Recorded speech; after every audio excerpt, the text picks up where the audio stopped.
All right, 97.7 Outlaw Radio FM listeners, we are live in full effect right here, right now, and we got a phenomenal, talented individual live on the line. We have the one and only Nika Ladean. How are you doing this evening? I am well. How are you? I am doing great. I am doing great. I have to ask, how is everything on your end? Because I know this past year and a half has just been ridiculously terrible on the entire world. You know what? I struggled at first, but I took it with stride. And I actually found just my creative niche. Just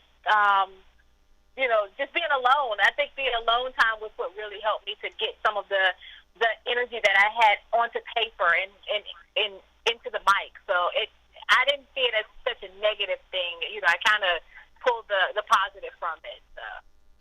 And I gotta say as well, a lot of individuals actually really, like, I heard nothing but, like, obviously the pandemic was bad, but it was also a blessing to a lot of artists as well, because when you're in the house, some people tend to get writer's block, but some just write a storm and just have nothing but a huge catalog of content after COVID.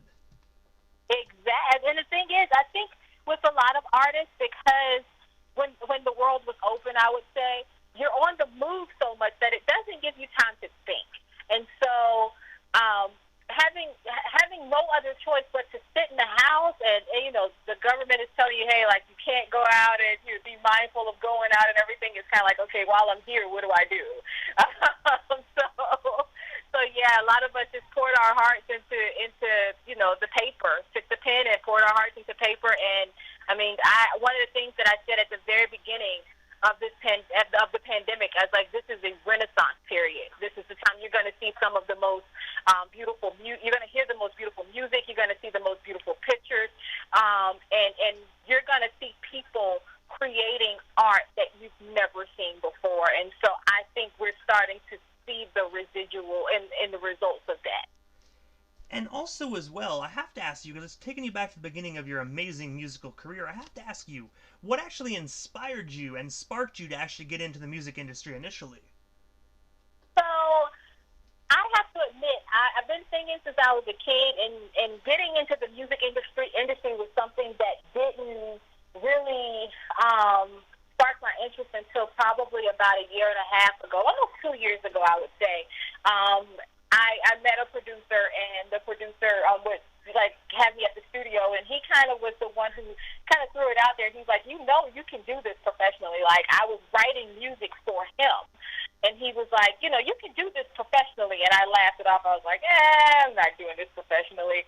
And he and I had it was a huge falling out between us. And then I met my primary producer now, and he said the same thing. He's like, you do understand how talented you are. And when it was something about hearing it again, it was like, maybe I should pursue this. And so now, like, that was kind of my foot in the door. But I think my mom has been saying it all along.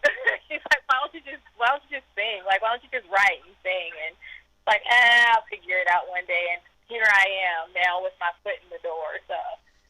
And I gotta say, it most definitely sounds like a lot of trials and tribulations, but I gotta say, your career is most definitely absolutely phenomenal. Like, we here been listening and playing your music, and our listeners have been loving every minute of it. You really have a phenomenal singing voice. Thank you so much. And also as well, aside from actually being, an artist within the music industry, you also ventured off into radio and podcasting as well. You were actually the executive assistant for the Balancing Art radio show. I was wondering if you can tell our listeners a bit more about that gig, and of course, how did you actually become an executive assistant? So, it's the Balancing Act radio show. The host, the actual owner of that show, is my primary producer. And so he and I just happened to be at the studio one day, and it's so funny. His phone kept going off, and he was getting frustrated. And I was like, "Why are you getting frustrated?" And he's like, "It's just emails for bars." And I was like, "Okay." And he says, "I'm just overwhelmed with emails." And I said, "Okay, well, give me the username and password." And he's like, "Are you serious?" I said, "Yeah, just give me the username and password. I can help you." And he's like, "Okay." And the next, literally that day, I became his executive assistant. But yes, that was just,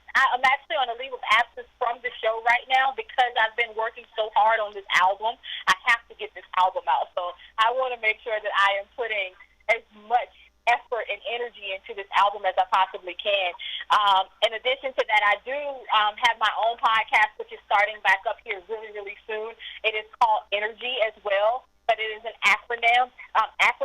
It is the letters NRG, and it stands for Nika's Reasons for Gratitude, or Nika's Reign of Greatness, because I'm kind of stepping out into something new, and I want to make sure that whatever I present to people is a reign of greatness.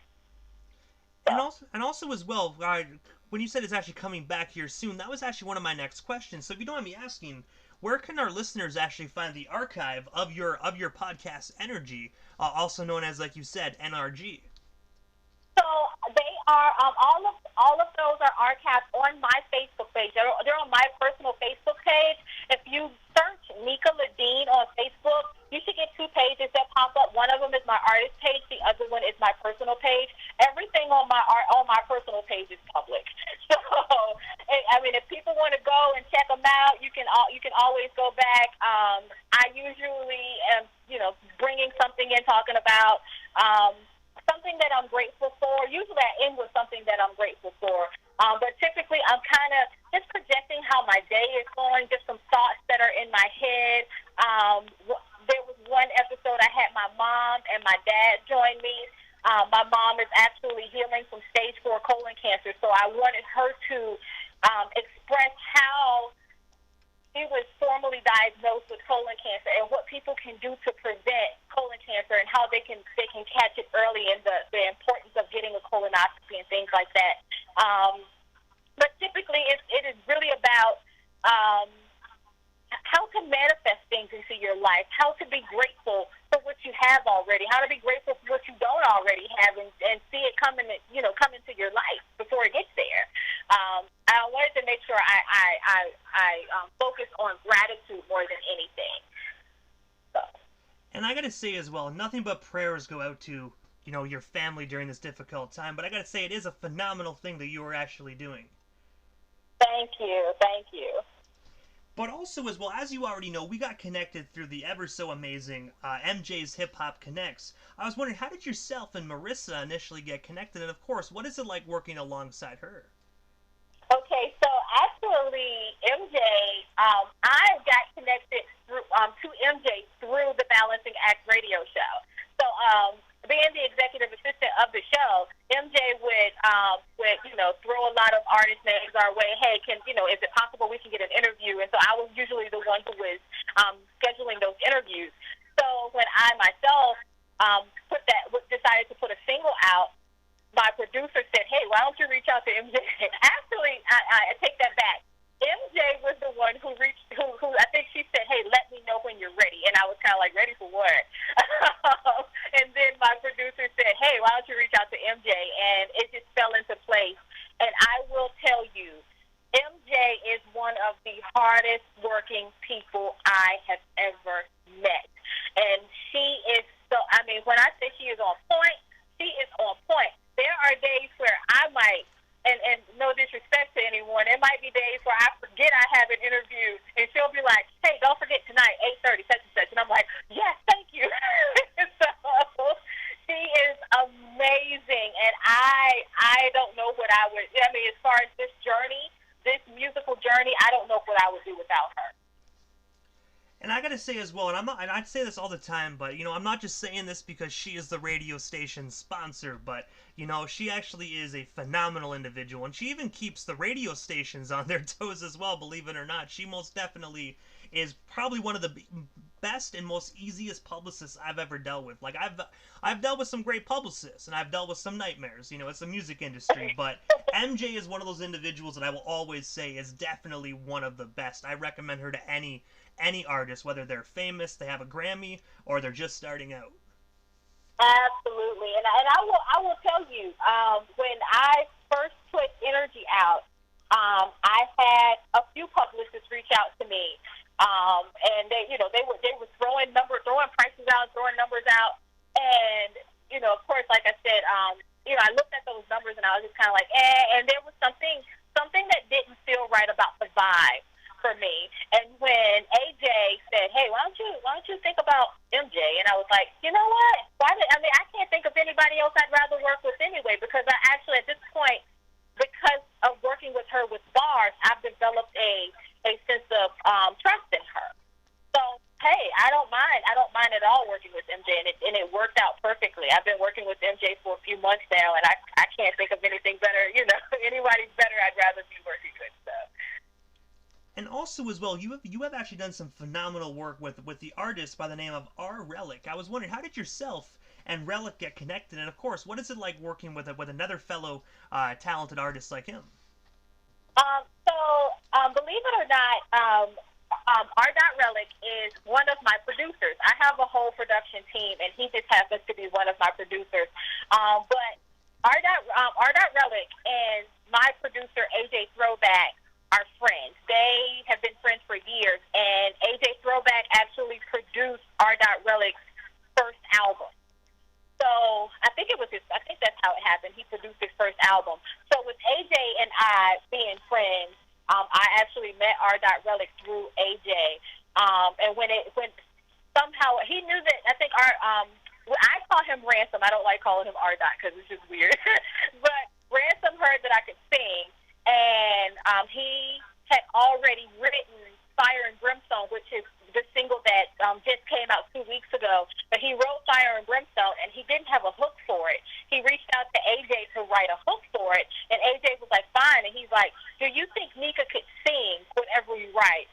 And AJ was like, yeah, I mean, she can sing anything. And I was like, well, thank you for putting so much hope in me.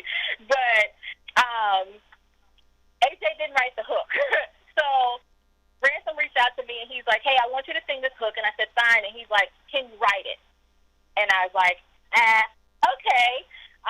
We went to the studio, and my brainstorming started in the studio. I came home that evening, and the next day we had a hook written for the song. So. And also as well, I gotta say, you guys do some phenomenal work together. I got to ask, do you guys have any new projects currently in the works together that's actually coming out here soon?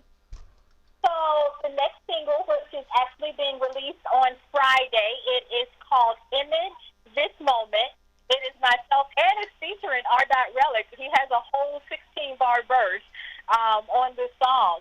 So that's one thing we have coming up very, very soon. He's also produced a few songs for me. The other person on my production team, his name is Gladiator. I have a 3-man production team. There's AJ Throwback, R. Relic, and Gladiator. All 3 of them phenomenal producers. And when I say this, I felt good when I was in the studio one day, and we pretty much played the catalog that I have together already to choose from for this album. And Ransom looked at me and he says, you're going to have a classic album. And that made me feel so good. I feel like I'm headed in the right direction with it. And also as well, I got to let you know as well that we are actually going to be airing that song here on the radio station courtesy to MJ's Hip Hop Connect. So the listeners are going to be able to get a sneak peek exclusive right here on 97.7 Outlaw Radio FM right after this broadcast. Yes, I'm excited about that. I hope you guys love this song. And also as well, I actually read that you were actually working on a brand new EP that to actually come out this year. I was wondering if you can tell our listeners a bit more about this phenomenal project, and what can we expect when it does release to the general public? So I don't have a release date yet, but what you can expect is, if you haven't noticed already, I have a very old soul, and so I want to make sure I keep up with that. And that's a big part of my image is having that old soul. So you're going to get some feelings and some songs that make you feel like, okay, this is from the early 2000s, or this is from the 70s. I have a song that I've recorded, and it has a very soothing Isley Brothers kind of feel to it. So I want to make sure that I keep up with that old school feel. The EP has now been upgraded to an LP, so it is no longer an EP. Now we're talking. I think at this point in talk, it is about 13 songs. So we'll see. And I gotta say as well, it definitely sounds like a phenomenal project. I'm most definitely looking forward to getting my hands on a copy when it does drop. you, and I will definitely make sure you're hooked up. You know that. And I have to ask as well, because like obviously you have such amazing projects out right now, and I know you got some amazing projects in the works as well, as we just spoke about. But is there anything I happen to miss during this interview? Anything else you still want to promote? What we still have you here live on the Canadian airwaves? Well, like I said, I have to give, again, a big shout out to my team. I always want to make sure that people understand that it is not just me. This is such a collaborative effort that we have going on, and they know my sound. I mean, like between these three guys, it's almost as though I can give them an idea. I could just throw out like one simple word, and they have already come up with an instrumental that specifically sounds the way that I feel. And it gives me something very, very simple to write to. So that's all I have to say. Shout out to my team. Shout out to AJ Throwback, Relic, and Gladiator. My vocal coach, Marion. My parents are like my biggest supporters. But that's about. I mean, you pretty much got me in a nutshell. And I gotta say that's what I most definitely like, is when we do actually just give the entire audience, the people that might not have heard of you yet, get the opportunity to hear just how amazing and talented you truthfully are. Okay. But I also got to ask as well, if you can, drop your social media handles. That way our listeners can stay updated on everything. Can stay updated on everything that you got going on, and of course, everything to come in the future as well. For sure. You can find me on all social media platforms at the Nika Ladean. That is at PHENIKALADEAN. Or you can just search Nika Ladean on YouTube. I think YouTube is the only one that's different. You can just search Nika Ladean. All of my stuff is going to pop up. I've got some apparently really awesome covers that I've done, which I threw them out there. I was like, let's just see what happens. So I've got some covers from some other artists that I've done on my YouTube. And you can also find my first single, Energy. The second single, Image This Moment, is coming out on Friday. You'll be able to find that on YouTube as well. You can also go to my Bandcamp, nikaladean.bandcamp.com. But I gotta say, Nika, thank you so much for just taking the time out of your busy evening and sliding into the 97.7 Outlaw Radio FM airwaves. It definitely was an honor, and most definitely a privilege. And hopefully down the line we can make this happen again sometime soon. For sure. Thank you so much for having me. You are most certainly welcome. And you have most definitely have yourself a wonderful night. You do the same. Good night.